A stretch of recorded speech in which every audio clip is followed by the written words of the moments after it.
समाज के कई ऐसे मुद्दे हैं जिन पे लोग बात तो करना चाहते हैं लेकिन कर नहीं पाते। एक प्लेटफॉर्म की ज़रूरत होती है, एक ऐसे साथी की ज़रूरत होती है जिससे उस मुद्दे पे वो बात करे। एक अपने की ज़रूरत होती है। एक ऐसे ही मुद्दा है जो बहुत जल्दी आपको फिल्म में दिखेगा। पूरी स्टार कास्ट मेरे साथ मौजूद है।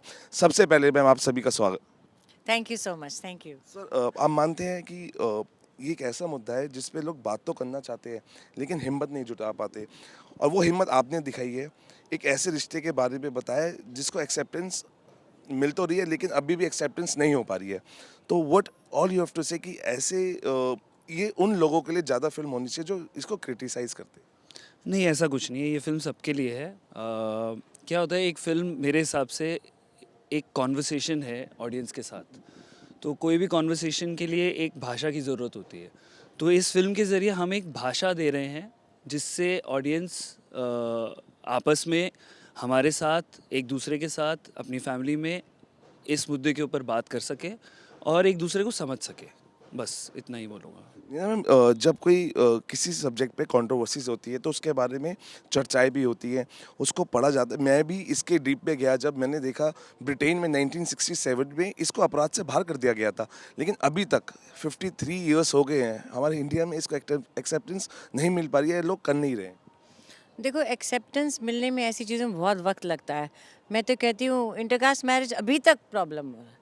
छोटी छोटी अभी तक जातिवाद, अभी तक जाति का भेदभाव अभी तक है। तो वो थोड़ा निकलने में और टाइम लगेगा। सो इसको भी निकलने में बहुत टाइम लगेगा। लेकिन हमारी फिल्म से मुझे ऐसा लगता है एक शुरुआत है कि बात तो करके देखो। बात करोगे तो बात बनेगी। सर, आपसे जानूंगा, क्योंकि जब मैं पढ़ रहा था एक चीज़ और मैंने पढ़ी कि ब्रिटेन में एक सांसद थे, उन्होंने संसद में अपने जो साथी था उसको प्रपोज किया था। टिम विल्सन नाम था उनका।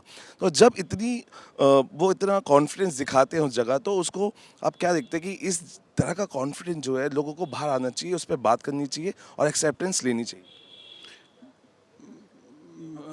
मुझे लगता है कि हमारी जो फ़िल्म है वो हितेश ने जिस तरह से लिखा है और जिस तरह से इसका निर्देशन किया है, कहीं से भी प्रीची नहीं है। हमारी फ़िल्म एक फैमिली एंटरटेनमेंट के तौर पर है और मुझे लगता है ऑडियंस उसी तरह से उसको स्वीकार करेगी, क्योंकि जिस तरह से पिछले 10-15 दिन में ट्रेलर को भी रिस्पॉन्स मिला है, बड़ा पॉजिटिव लग रहा है मुझे इसे। ये मैम लगता नहीं है कि अगर इसके साथ एंटरटेनमेंट नहीं परोसोगे तो ये डॉक्यूमेंट्री के फॉर्म में ही किल हो जाएगी। नहीं, फिर तो कोई जाता ही नहीं अंदर देखने।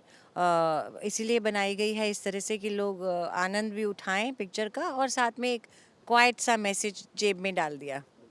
सर, आपने जब इसको सोचा, क्योंकि बहुत इंटरेस्टिंग चीज़ होती है जब आप इसको सोचते हैं और इसको पर्दे पे उकेरते हैं, तो क्या माइंड सेटअप था आपका जब आपने इसको शुरू किया? नहीं, यही था कि हम फिल्म बना रहे हैं प्यार के ऊपर। एक ऐसा इमोशन है जो हर एक इंसान को किसी न किसी तरह टच करता है, और प्यार की बात हो या प्यार के बारे में हो, कभी नीरस नहीं हो सकते। प्यार इज़ लव, जो इमोशन है बहुत ही in itself is a very revealing emotion. मतलब वो इंसान के हर तरह के हाव भाव को बहुत ही खूबसूरती से बाहर दिखाता है। तो उसको एक एंटरटेनिंग तरीके से ही परोसा जा सकता है और कोई और तरीका है ही नहीं। तो ये बात ध्यान में रखी थी, और हाँ, डेफिनेटली सोसाइटी इसको लेकर अभी भी बात करने से घबराती है, डरती है। तो थोड़ा सेंसिटिव होना ज़रूरी था लिखते वक्त। पर ये हमेशा ध्यान में रखा कि कभी प्रीच नहीं करेंगे, कभी हम किसी को कुछ सिखाने नहीं आ रहे। कोई सिखा नहीं सकता, फिल्में सिखा नहीं सकती। फिल्में आईना दिखा सकती है। तो ये एक आईना है, पर ऐसा आईना है जिसे देख के आप मज़े भी लेंगे और कुछ लेके जाएंगे साथ में।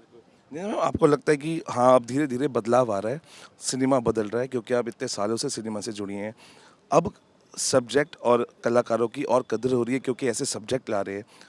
कैसे देखते हैं आप पूरे, क्योंकि आपने हर पहलू पहलू इसका देखा है, लगता है कि अब बदलाव का समय है? हाँ, हाँ, बहुत ज़बरदस्त बदलाव आ रहा है और मैं बहुत खुश हूँ कि मैं अभी तक ज़िंदा हूँ बदलाव के समय में। और बहुत गोल्डन पीरियड है और छोटी फ़िल्में भी हिट हो रही हैं और फ़िल्म का हिट होना बहुत आवश्यक होता है। जब फ़िल्म हिट होती है तो फाइनेंसर को भी प्रोत्साहन मिलता है कि वो भी और पैसा लगाए इस तरह की फ़िल्मों में। एक्टरों को फ़ायदा होता है, राइटर्स को फ़ायदा होता है। राइटर्स सोचते हैं हम भी कुछ अच्छा लिखें, कुछ ऐसा लिखें जिससे अच्छा हो समाज का भी और एंटरटेनिंग भी हो। तो I think this is a golden period now. Sir आपको लगता है कि जो किरदार आ रहे हैं, जो फिल्में आ रही हैं, वो उन आम लोगों के लिए, आम आदमी की स्टोरीज को लेके आ रही है, जिससे ज़्यादा अटैच हो रहा है ऑडियंस? हाँ, कह सकते हैं क्योंकि आपका जो ओटीटी प्लेटफॉर्म्स हैं उसकी वजह से ऑडियंस के पास देखने के ऑप्शंस बहुत अधिक आ गए हैं। तो आप ऐसा नहीं कह सकते कि हम तो आप यही फिल्म बना सकते हैं, आप यही देखिए, क्योंकि आपके पास वैरायटी है ना, बुफे लग गया अभी। पहले क्या था, 3 डिश थी, अभी 300 डिश हो गई।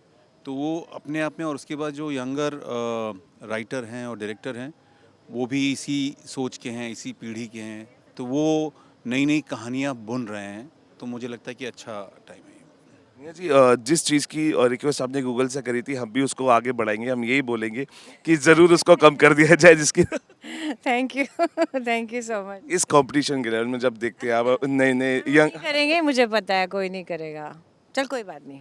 अच्छी बात है, लेकिन हम भी उस रिक्वेस्ट को आगे बढ़ाएंगे। सर ये अच्छी बात है, यूएस सर्टिफिकेट इसको मिल गया है और हर तबका अब इसको देखेगा। एक तबका ऐसा नहीं रह जाएगा जिसको एक छाप होती है कि ये तो किसिंग सीन है तो एडल्ट मूवी में चलेगी। क्या कहना चाहेंगे, अब यूएस सर्टिफिकेट मिल चुका है बहुत सा अब मूवी रिलीज के लिए, ऑडियंस को क्या कहना चाहेंगे इस फिल्म के लिए? ऑडियंस को सिर्फ यही कहना चाहेंगे कि ये शुरू से ही लिखने के वक्त से आइडिया के लेवल से ही एक फैमिली फिल्म सोच के लिखी गई थी। इस बात का पूरा ख्याल रखा गया था कि हर मेंबर ऑफ द फैमिली इसको आराम से बैठ के बिना किसी संकोच के, बिना किसी एम्बैरेसमेंट के देख सके। और पूरी सेंसिटिविटी के साथ हमने इसको डील किया, पूरी एंटरटेनमेंट के साथ डील किया गया है। आप आइए, शुभ मंगल ज़्यादा सावधान देखिए, आप ज़रूर इंजॉय करेंगे। अब नीना जी, अब वक्त आ गया है, बहुत सारी फिल्में हैं, लेकिन कहा जा रहा है कि साथ जब आपने लिखा था और डायरेक्शन किया था तो वो क्यों कंटिन्यू नहीं हो पा रहा है? कुछ अच्छी स्क्रिप्ट भी आप लिख रहे हैं या उस पर वर्क कर रहे हैं? वर्क कर रही हूँ लेकिन थोड़ा टाइम नहीं मिल पा रहा, पर कभी ना कभी ज़रूर बनाऊंगी।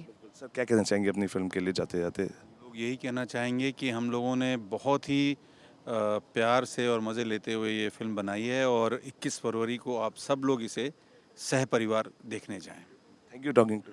Thank you so much, thank you. तो 21 तारीख आप सिनेमाघरों में जाइए। एक ऐसी फिल्म है जो आपको बहुत सारा एंटरटेनमेंट का डोज देने वाली है। बहुत सारी ऐसी चीज़ें आप जब सिनेमा देख घरों में आएंगे तो वापस एक ऐसा संदेश लेके जाएंगे जिसकी जागरूकता बहुत ज़रूरी है अभी समाज के लिए।